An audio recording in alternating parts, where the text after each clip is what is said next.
Hello viewers, welcome to my channel. আশা করছি তোমরা সবাই ভালো আছো। আজকের এই ভিডিওতে তোমরা দেখতেই পাচ্ছ জিমি ভ্যালেন্টাইন ও হেনরির লেখা যে একটা শর্ট স্টোরি, সেটা তোমাদের সাথে আলোচনা করতে চলেছি। এটা ক্লাস 11-এর বর্তমানে ওয়েস্ট বেঙ্গল বোর্ডের যে ক্লাস 11-এর সিলেবাস রয়েছে সেই সিলেবাসের থার্ড গল্প। আশা করছি তোমাদের ভালো লাগবে, দেখতে থাকো। A guard came to the prison shoe shop where Jimmy Valentine was assiduously stitching uppers. একজন গার্ড এলেন প্রিজনের যে শু শপ হয়, মানে প্রিজন অর্থাৎ জেলখানার যে জুতো তৈরি করবার যে অংশটা। এবার বলে রাখা দরকার, একটা জেলখানার মধ্যে কয়েদিদের বিভিন্ন ধরনের কাজ করতে হয়। তো এইরকমই জিমি ভ্যালেন্টাইন বলে যে ব্যক্তিটি, সে যেখানে রয়েছে, সে তার মানে কোথায় রয়েছে আমরা বুঝতে পারছি, সে শু শপে রয়েছে, অর্থাৎ জুতো তৈরি যে অংশটা সেই অংশটাতে রয়েছে। এবং সেখানে সে অ্যাসিডিউয়াসলি অর্থাৎ মনোযোগ সহকারে একভাবে স্টিচিং আপার্স, উপরের যে জুতোর পোর্শনটা হয় সেটা স্টিচ করছে, সেলাই করছে। And escorted him to the front office, এবং সেই যে গার্ডটা এসেছিল সে তাকে নিয়ে গেল ফ্রন্ট অফিস অবধি, সামনে যে অফিস রয়েছে সেই অফিস অবধি। There the warden handed Jimmy his pardon, সেখানে যে ওয়ার্ডেন ছিলেন, মানে যে জেলের যে হেড হয় আমরা বলতে পারি, কারারক্ষী দারোগা বাবু টাইপের, তারা তার হাতে একটা ক্ষমাপত্র ধরিয়ে দিল। ক্ষমাপত্র অর্থাৎ তাকে মাফ করা হয়েছে, মানে তার যে কয়েদটা, সেই কয়েদটা শেষ হয়েছে, মানে তার এবার মুক্তি। Which had been signed that morning by the governor, যেটা সেদিন সকালেই গভর্নর সই করেছেন। Jimmy took it in a tired kind of way, Jimmy সেই চিঠিটা নিল, কিন্তু একটু কেমন যেন টায়ার্ডভাবে, একটু ক্লান্তভাবে, সে যেন ক্লান্ত হয়ে পড়েছিল, এইভাবে নিল সে, মানে খুব কারেজিয়াসলি সে কিন্তু নিল না। He had served nearly 10 months of a 4 years sentence, তার মানে তার 4 বছরের জেল হয়েছিল। 4 years সেন্টেন্স মানে 4 বছরের জেল হয়েছিল, এবং তার মধ্যে সে 10 মাস মতন সেখানে সার্ভ করেছে, কাজ করেছে, কাটিয়েছে। He had expected to stay only about 3 months, সে ভেবেছিল হয়তোবা তাকে খুব জোর হলে 3 মাস মতন কাটাতে হবে, অ্যাট দ্য লংগেস্ট, হয়তো বা বড় জোর 3 মাস তাকে কাটাতে হবে, কিন্তু তাকে 10 মাস কাটাতে হলো। When a man with as many friends on the outside as Jimmy Valentine had is received in the stir, it is hardly worthwhile to cut his hair. মানে জিমি ভ্যালেন্টাইনের মতন এমন একজন ব্যক্তিত্ব যার এত পরিচিতি, তার এই যে স্টার, দেখো এখানে ইনভার্টেড কমার মধ্যে দেওয়া আছে, এটার মানে হচ্ছে জেলখানাটা, সেই জেলখানার ভেতরে তার থাকাটা, মানে ওই উসকা বাল ভি বাঁকা নেই কর সকতা, হিন্দিতে বলে না একটা কথা, তার চুল কাটাটাও মানে বিশাল ব্যাপার, important. Now Valentine said the warden, এবার ওয়ার্ডেন ভ্যালেন্টাইনকে বলছে, মানে জিমি ভ্যালেন্টাইনকে বলছে, you will go out in the morning, তুমি তো সকালবেলা বেরিয়ে যাচ্ছ, ব্রেস আপ, প্রস্তুত হও, and make a man of yourself, এবং নিজে একটা ভদ্রগোছের মানুষ হও।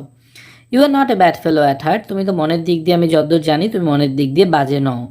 স্টপ ক্র্যাকিং সেফস, তুমি এইরকম সিন্দুক টিন্দুক ভাঙা বন্ধ করো। মানে আমরা বুঝতে পারলাম যে জিমি ভ্যালেন্টাইন সেখানে কোনো সিন্দুক বা কোনো বলা যায় হচ্ছে সেফ যেগুলো, মানে ব্যাংকের যে, হ্যাঁ ব্যাংকের আমরা সিন্দুকই বলতে পারি, সেই যে লকারগুলো, সেই লকারগুলো ভাঙার দায়ে নিশ্চয়ই তাকে গ্রেপ্তার করা হয়েছে। তো তাকে বলা হচ্ছে যে তুমি সেগুলো ভাঙা বন্ধ করো, অ্যান্ড লিভ স্ট্রেট, এবং তুমি একটা সরল জীবনযাপন করো, সহজ সরল।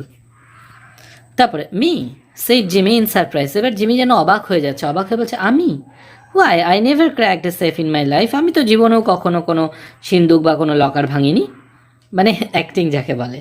ও নো, লাভ দ্য ওয়ার্ডেন, এবার যে ওয়ার্ডেন ছিলেন তিনি ওয়ার্ডেন হাসতে লাগলেন। অফকোর্স নট, না না তুমি কখনো ভাঙনি, হ্যাঁ হ্যাঁ ঠিকই, তাই তো, লেটস সি নাও, তাই তো। How was it you happened to get sent up on that Springfield job, তুমি কেমন করে সেই স্প্রিংফিল্ডের কেসটাতে তুমি যে কেমন করে চলে গেলে? Was it because you wouldn't prove an alibi for fear of compromising somebody in extremely high-toned society? বলো সমাজে যাতে অন্য কারোর এরকম কোনো অসুবিধে না হয়, সেই জন্য কারোর উপরে দোষ না দিয়ে বলো তুমি নিজেই দোষটা নিজের ঘাড়ে নিয়ে জেলে চলে গেছিলে, তাই না বলো? Or was it simply a case of a mean old jury that had it in for you? আর না হলে নিশ্চয়ই কোনো বুড়ো মার্কা জুরি টুরি হবে, জাজ সাহেবগুলো হবে, তাদের জন্যই হয়তো নিশ্চয়ই তোমাকে এরকম জেলে যেতে হলো। It's always one or the other with you innocent victims, তোমাদের মতন এত ইনোসেন্ট সমস্ত ভিকটিম যারা নিরপরাধ, মানে এই সমস্ত দোষের শিকার হও, তাদের সাথে যেন এইরকম ঘটনাই ঘটে থাকে, কি বলা যায়, তোমাদের কোনো দোষ থাকে না কিন্তু তোমাদেরকে যেন ফাঁসিয়ে দেওয়া হয়। মানে উনি একটু প্যাক মেরে নিলেন। আমি, সে জিমি, মানে জিমি অ্যাক্টিংয়ের পর অ্যাক্টিং করেই চলেছে, আমি, স্টিল ব্ল্যাঙ্কলি ভার্চুয়াস, ও এখন অব্দি এমন অ্যাক্টিং করছে যেন ও কত ভার্চুয়াস, কত পবিত্র, সে যেন কিচ্ছু করেনি। Why warden, I never was in Springfield in my life, আমি তো কোনোদিনও আমার এরকম, আমি স্প্রিংফিল্ডেই যাইনি, তো স্প্রিংফিল্ডে এরকম ঘটনার সঙ্গে আমার কোনো জড়িত থাকার চান্সই নেই। Take him back Cronin. এবার ওয়ার্ডেন আর কোনো কিছু না বলে বলছে, যা ওকে নিয়ে যাও Cronin, said the warden. Warden বলে, and fix him up with an outgoing clothes, এবং ওকে একটু রেডি করে নাও, যা বাইরে বেরোনোর যে পোশাক, সেই পোশাক পরিয়ে তাকে রেডি করে নাও। Unlock him at 7 in the morning, ওকে সকাল 7টার সময় খুলে দেবে। And let him come to the bullpen, এবং এই অংশে তাকে নিয়ে আসবে, মানে সামনের যে অফিস অংশটা জেলখানে, সেখানে তাকে নিয়ে আসবে। Better think over my advice Valentine. এবার ভ্যালেন্টাইনকে বলছে যে তুমি একটু বরঞ্চ আমার যে অ্যাডভাইসটা, উপদেশটা, সেটা একটু শোনো, ভেবো। At a 7:15 on the next morning, পরদিন সকাল 7:15, 7:15 মানে 15 মিনিট পার হয়ে গেছে 7টা বেজে, তার মানে 7:15। Jimmy stood in the warden's outer office, Jimmy এবার এসে দাঁড়ালো কোথায় না, ওয়ার্ডেন যে ছিল সেই ওয়ার্ডেনের আউটার অফিস, বাইরের অফিসে এসে। He had on a suit of the villainously fitting ready-made clothes and a pair of the stiff squeaky shoes that the state furnishes to its discharged compulsory guests. এবার সে কী পরেছিল না, তাকে একটা ভিলেনাসলি মানে ফিটিং, মানে অত্যন্ত ভয়ানক জঘন্য টাইপের ফিটিংযুক্ত একটা ড্রেস পরতে দেওয়া হয়েছিল, জামাকাপড়, রেডিমেড জামাকাপড়, পুরো কোনো মানে ফিটিংস নেই, কোনো কিছু নেই। জুতো দেওয়া হয়েছিল অত্যন্ত শক্ত শক্ত, ক্যাচ ম্যাচ করা, আওয়াজ করা জুতো এরকম দিয়েছিল, যেটা সাধারণত গভর্নমেন্ট থেকে তাদেরকে দেওয়া হয়ে থাকে, যারা এরকম কম্পালসারি গেস্ট, মানে এরকম ধরনের যারা মানে এখানে ইয়েদেরকে বলা হচ্ছে প্রিজনারদেরকে, কনভিক্টদেরকে, মানে চোর যারা যারা এরা মুক্তি পায় তাদেরকে দেওয়া হয় গভর্নমেন্ট থেকে। The clerk handed him railroad ticket, এবার যে ক্লার্ক ছিল সেই ক্লার্ক তার হাতে একটা রেলের টিকিট দিয়ে দিল, অ্যান্ড $5 বিল, এবং তাকে $5 একটা বিল দেওয়া হলো, with which the law expected him to rehabilitate himself into good citizenship and prosperity, যেটা দিয়ে সরকার ভাবলো যে এটা দিয়ে ওর পুনর্বাসন করে নেবে, অর্থাৎ এটা দিয়ে ওর পুনর্বাসন সম্ভব, মানে নতুন জীবন শুরু করে নিতে পারবে $5 দিয়ে। কি ভালো না? The warden gave him A cigar, তারপর ওয়ার্ডেন যে ছিলেন তিনি তার হাতে একটা সিগারেট দিলেন, অ্যান্ড শুক হ্যান্ডস, এবং তারা মানে করমর্দন করলেন, হ্যান্ডশেক করলেন। ভ্যালেন্টাইনের নম্বর কত ছিল দেখো, শর্ট কোয়েশ্চেনের জন্য আসতে পারে, 9762। ভ্যালেন্টাইন 9762। ওয়াজ ক্রনিকলড, তার নামটা লেখা হয়ে থাকলো অন দ্য বুকস, বইয়ের মধ্যে। পার্ডেন্ড বাই গভর্নর তাকে ক্ষমা করেছেন। And mister James Valentine worked out into the Sunshine, এবং মিস্টার জেমস ভ্যালেন্টাইন সানশাইন অর্থাৎ সূর্যালোকে বেরিয়ে গেলেন। এবার এই যে সূর্যালোক, এই সূর্যালোক কিন্তু তার জীবনের একটা অন্ধকার থেকে আলোর দিকে যাত্রা, এটারও কিন্তু সিম্বল আমাদের কাছে হয়ে উঠবে, আমরা যখন গল্পটা পরবর্তীতে এগোবো তখন বুঝতে পারবো।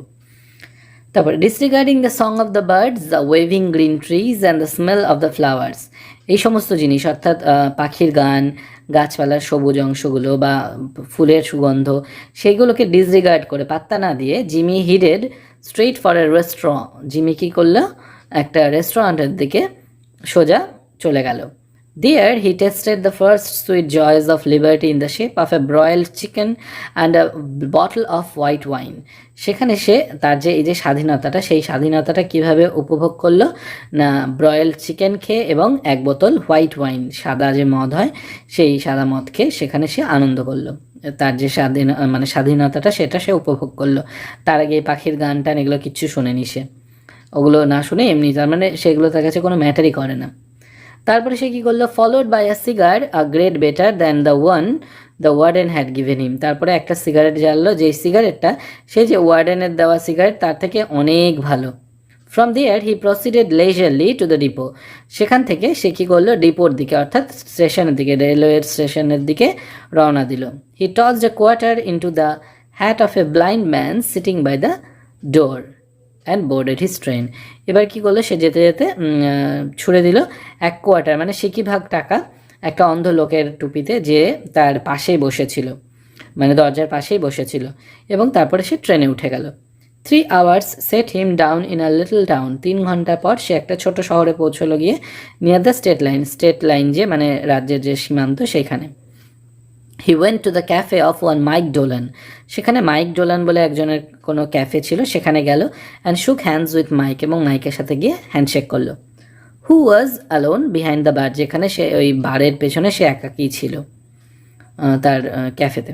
Sorry we couldn't make it sooner, দুঃখিত যে আমরা এর থেকে তাড়াতাড়ি আর করতে পারলাম না Jimmy. Me boy said Mike, Mike বলল জিমি বাছা আগে আর বের করতে পারলাম না তোমাকে, দেরি হয়ে গেল। But we had that protest from Springfield to buck against and the governor nearly balked. অর্থাৎ মানে ওই যে স্প্রিংফিল্ডের কেসটাকে না মানে অনেকখানি প্রতিবাদ করা হয়েছিল এবং গভর্নর ওই জন্য প্রায় বলা চলে তিনি সই করছিলেনই না, মানে ক্ষমাপত্র দিচ্ছিলেন না, ওই জন্যই এত দেরি হলো। ফিলিং অল রাইট, এমনি সমস্ত ঠিকঠাক আছো তো? Fine said Jimmy. জিমি বললো হ্যাঁ ভালো আছি। গট মাই কি, আমার চাবিটা, মানে সে এবার তার চাবিটা চাইলো। হি গট হিজ কি অ্যান্ড ওয়েন্ট আপস্টেয়ার্স, সে কী করলো তার চাবিটা নিল এবং ওয়েন্ট আপস্টেয়ার্স এবং সিঁড়ি দিয়ে উপরে উঠে গেল। Unlocking the door of a room at the rear, এবং পেছনের দিকে একটা গিয়ে চাবি দিয়ে একটা দরজা খুললো। Everything was just as he had left it, যেমন সে ছেড়ে গিয়েছিল ঠিক তেমনই সমস্ত কিছু আছে। There on the floor was still Ben Price's collar button, সেখানে মেঝের উপরে বেন প্রাইসের কলার ব্যাটন তখনও ছিল, কলারের বোতামটা তখনও পড়েছিল। দ্যাট হ্যাড বিন টর্ন, যেটা ছিঁড়ে গিয়েছিল from that eminent detective's shirt band, সেই যে বিখ্যাত ডিটেকটিভ অর্থাৎ সেই যে বিখ্যাত পুলিশ অফিসার তার শার্টের থেকে। when they had overpowered Jimmy to arrest him, যখন তারা জিমিকে নিয়ে মানে ধস্তাধস্তি চলছিল জিমিকে ধরবার জন্য, অ্যারেস্ট করবার জন্য। তার মানে জিমিকে কে ধরেছিল, পুলিশটার নাম জানতে পারলাম বেন প্রাইস, ঠিক আছে, তিনি তার মানে একজন বেশ বড় সড়ো মাপের police officer. Pulling out from the wall a folding bed, এবার কি করলো একটা ফোল্ডিং ভাঁজ করা বিছানা সে টেনে নামালো। জিমি স্লিড ব্যাক এ প্যানেল, তারপরে একটা প্যানেল সরালো ইন দ্য ওয়াল, দেয়ালের মধ্যে, and dragged out A dust covered suitcase, এবং সেখান থেকে টেনে হিচড়ে একটা ডাস্ট কভার ধুলা ধূসরিত একটা সুটকেস বের করে আনলো। হি ওপেন দিস, সে এটা ওপেন করলো, খুললো, and gazed fondly at the finest set of burglar's tools in the East, এবং খুব ভালোভাবে মনোযোগ সহকারে মানে আদরের সহিত সে সেই যন্ত্রপাতিগুলোকে দেখতে লাগলো। বার্গলার্স টুল, বার্গলার অর্থাৎ যে ছিনতাই করে, চুরি করে, সিন্দুক ভাঙে, সেই সিধেল চোর টাইপকে, তার সেই যে যন্ত্রপাতিগুলো, সেই যন্ত্রপাতিগুলো যেগুলো সে ইস্ট থেকে বানিয়ে এনেছিল, মানে পূর্বের জায়গা থেকে, স্থান থেকে, সেখান থেকে সেই জিনিসপত্রগুলো সে দেখতে লাগলো। ইট ওয়াজ এ কমপ্লিট সেট, সেই জিনিসগুলো যন্ত্রগুলো যে একদম কমপ্লিট ছিল, সম্পূর্ণ, মানে এমন কোনো কিছু নেই যে এটা নেই তার কাছে, মানে চুরি করবার জন্য যা যা দরকার হয় সমস্ত যন্ত্র তার কাছে ছিল। Made of specially tempered steel, সেটা একেবারে টেম্পার্ড স্টিল দিয়ে তৈরি, ইস্পাত দিয়ে তৈরি। The latest designs in drills, punches, braces and bits, jimmies, clamps and augers, তার মানে এই যে সমস্ত যন্ত্রপাতি, এই যন্ত্রপাতিগুলোর বাংলা মানে আমার ঠিক জানাও নাই। ড্রিল মানে তো এই যে যেটা ড্রিল মেশিন হয়, মানে গোল গোল খোদাই করার টাইপের, মানে ঘুরে ঘুরে ঘুরে ঘুরে খোদাই করে। পাঞ্চেস মানে ঘুষি টাইপের কোনো যন্ত্রপাতি হবে। ব্রেসেস অ্যান্ড বিটস এরকম ধরনেরই কোনো জিনিস, ক্ল্যাম্পসগুলো, এই সমস্ত জিনিস তার মধ্যে কিন্তু সুন্দরভাবে সাজানো ছিল। উইথ 2 or 3 নোভেলটিস, তার মধ্যে 2-3খানা নতুনত্ব কিছুও ছিল। Invented by Jimmy himself, Jimmy সেগুলো নিজেই আবিষ্কার করেছিল। In which he took pride, যার উপরে সে খুব মানে গর্বিত ছিল সেইগুলোর জন্য। Over $900 they had cost him to have made at, সেগুলো তৈরি করতে তার $900 লেগেছিল, ভাবা যায়। A place where they make such things for the profession, মানে এই ধরনের প্রফেশনের জন্য একটা নির্দিষ্ট স্থানই আছে, সেখানটাই সেই স্থানে গিয়ে কিন্তু সেইগুলো সে বানিয়েছিল $900 বিনিময়ে। In half an hour Jimmy went downstairs and through the cafe, সে কী করলো, আধ ঘন্টার মধ্যে জিমি নিচে নেমে গেল সেই ক্যাফেতে গিয়ে। He was now dressed in tasteful and well fitting clothes, এবার তাকে বেশ ভদ্রগোছে লাগছিল, কারণ সে এবার সুন্দর পরিষ্কার পরিচ্ছন্ন জামাকাপড়, ওয়েল ফিট, ভালো রকম ফিটফাট একদম জামাকাপড় পরেছিল। And carried his dusted and cleaned suitcase in his hand, এবং তার হাতে তার সুটকেস ছিল যেটা ক্লিনড, একদম পরিষ্কার টরিষ্কার করা এবং ধুলো ঝাড়া, ডাস্টেড, তার হাতে ছিল। Got anything on asked Mike Dolan genially, এবার মাইক ডোলান একটু বেশ আন্তরিকভাবেই তাকে জিজ্ঞাসা করলো, কী ব্যাপার, কিছু পেছো টেছো নাকি? আমি সেট জিমি, জিমি বলছে আমি, ইন এ পাজল টোন, ও এমনভাবে মিটা বলল আমি, মানে ও যেন পাজলড হয়ে গেছে, বুঝতেই পারলো না যেন ও কী বলতে চাইলো। আই ডোন্ট আন্ডারস্ট্যান্ড, আমি তো বুঝছি না তুমি কি বলছো। I am representing the New York Amalgamated Short Snap Biscuit Cracker and Frazzled Wheat Company. আমি তো এই এত বড় নামে New York Amalgamated Short Snap Biscuit Cracker and Frazzle Wheat কোম্পানিকে রিপ্রেজেন্ট করতে যাচ্ছি, মানে এটার যেন সে যেন রিপ্রেজেন্টেটিভ হিসেবে যেন মিটিংয়ে যাচ্ছে কোনো, এই কথাটা বলল মাইক ডোলানকে। This statement delighted Mike to such an extent. এই কথাটা বলা মাত্র, মাইককে শোনানো মাত্র মাইক এত আনন্দিত হয়েছে that Jimmy had to take a seltzer and milk on the spot, যে জিমিকে সেই সময় ঠিক তখনই সেলজার এবং মিল্ক খেতে হলো, দুধ খেতে হলো। মানে এটা এক ধরনের কোনো ধরনের পানীয় নিশ্চয়ই হবে, সেটা মাইক তাকে খেতে দিল এবং তাকে খেতে বাধ্য করা হলো। He never touched hard drinks, সে কোনোদিনও মদ কিন্তু খায়নি, হার্ড ড্রিঙ্কস সে কোনোদিনও খায় না। A week after the release of Valentine 9762, ভ্যালেন্টাইনের ছাড়া পাবার এক সপ্তাহ বাদে, ভ্যালেন্টাইনের নম্বরটা আবার মনে করিয়ে দেওয়া হচ্ছে 9762, এক সপ্তাহ বাদে, there was a neat job of safe burglary done in Richmond ইন্ডিয়ানার রিচমন্ড শহরে শুনতে পাওয়া গেল একটা বার্গলারি হয়ে গেছে, একটা চুরি ছিনতাইয়ের ঘটনা ঘটে গেল, মানে সেখানে আবার সিন্দুক ভেঙে টাকা চুরি হলো। With no clue to the author, কোনো রকম ক্লু ছাড়াই, কোনো রকম ক্লু থাকলো না। A scant $800 was all that was secured, মাত্র $800 মানে গেল, বাঁচাতে পারা গেছিল, মানে সিকিউর করা গেছিল। 2 weeks after that, a patented improved burglar proof safe in Logansport was opened like a cheese to the tune of $1,500 currency. এরপরে লোগান স্পোর্টে আবার একটা ছিনতাইয়ের ঘটনা ঘটলো, এরকম সিন্দুক ভাঙার ঘটনা, সেখানে $1,500 চুরি গেল। সিকিউরিটিজ অ্যান্ড সিলভার আনটাচড, বিভিন্ন যে সমস্ত সিকিউরিটি এবং সিলভার যে রূপো সেগুলো আনটাচড, ছোঁয়া অবস্থায়, সেগুলোকে ছোঁয়া অবধি হয়নি। That began to interest the রোগ ক্যাচার্স, এরপরে যারা রোগ ক্যাচার্স হয়, রোগ অর্থাৎ দুর্বৃত্ত মানে বদমাইশ পাজি রোগ, আর ক্যাচার মানে তাদেরকে যারা ধরে, অর্থাৎ সহজ ভাষায় বলতে গেলে পুলিশদেরকে, এবার পুলিশদের আবার ইন্টারেস্ট জেগে উঠলো, মানে দুখানা চুরি হয়ে গেল পরপর, স্বাভাবিকভাবে পুলিশরা তো নড়ে চড়ে বসবে। Then and old fashioned bank safe in Jefferson City became active, তারপরে একটা পুরনো মার্কা ব্যাংকের সিন্দুক জেফারসন সিটিতে সেটা বেশ অ্যাক্টিভ হয়ে উঠলো। And 3 out of its crater an eruption of bank notes accounting to $5,000, সেখান থেকে $5,000 চুরি গেল, বিশাল পরিমাণে এটা টাকা। The losses were now high enough, এই টাকাগুলোর পরিমাণ বেশ ভালো রকম, to bring the matter up into Ben Price's class of work, এতটাই বেশি যে এবার বেন প্রাইসের মতন যারা অফিসার সেই অফিসারদের নজরে আসবে ব্যাপারটা।